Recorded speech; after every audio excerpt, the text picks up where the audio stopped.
Bonjour. Aujourd'hui, je vais aborder une stratégie sensorielle alimentaire pour aider l'enfant à augmenter son panel alimentaire, à accéder en tout cas à certains aliments qui sont compliqués pour lui. Alors cette approche sensorielle alimentaire est tirée d'une approche qui s'appelle SOS to Feeding et qui s'appelle les étapes pour l'alimentation. C'est également communément appelé le chemin jusqu'à la bouche.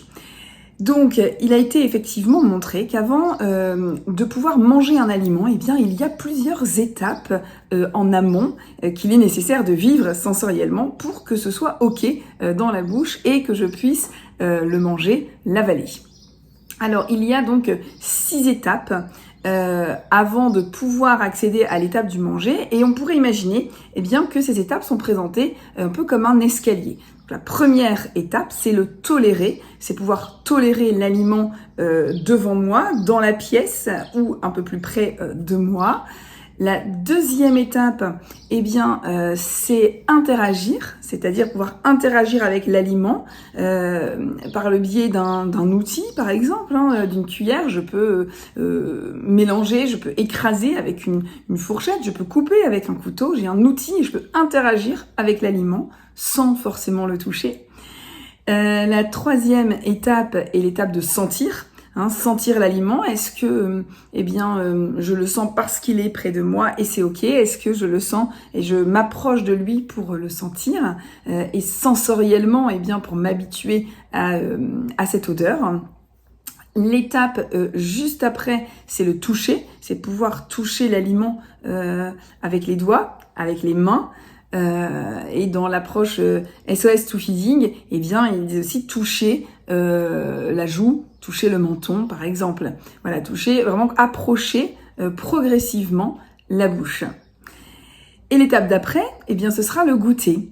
Alors goûter, c'est pouvoir approcher un peu plus la bouche, et donc c'est pouvoir peut-être toucher les lèvres, la langue, les dents, croquer, recracher. On a toujours le droit de recracher, ça c'est très important. C'est comme ça que je vais pouvoir aller un peu plus loin avec l'aliment parce que je sais que j'ai une porte de sortie et que je vais pouvoir le recracher. Et puis ensuite c'est je croque, je recrache, et puis l'étape d'après c'est manger, je croque et j'avale. Et puis, on travaille après, bien sûr, la quantité, non pas un morceau, mais un peu plus et un peu plus.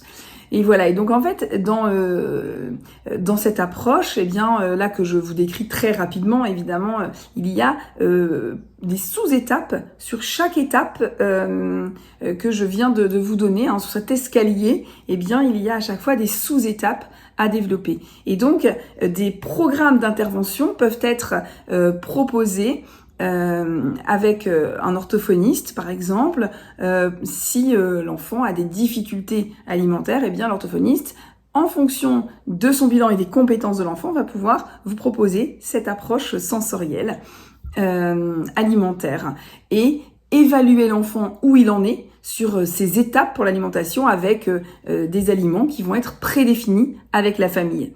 Effectivement, on ne peut pas ne pas prendre en compte les aliments qui sont consommés par la famille, et donc ce travail va être fait en lien étroit avec les parents, décider ensemble des aliments qu'on va viser, voir où l'enfant en est sur ces étapes, sur son chemin jusqu'à la bouche, et ensuite l'accompagner pour qu'il puisse passer ces étapes et avancer sur le chemin pour pouvoir accéder à l'aliment.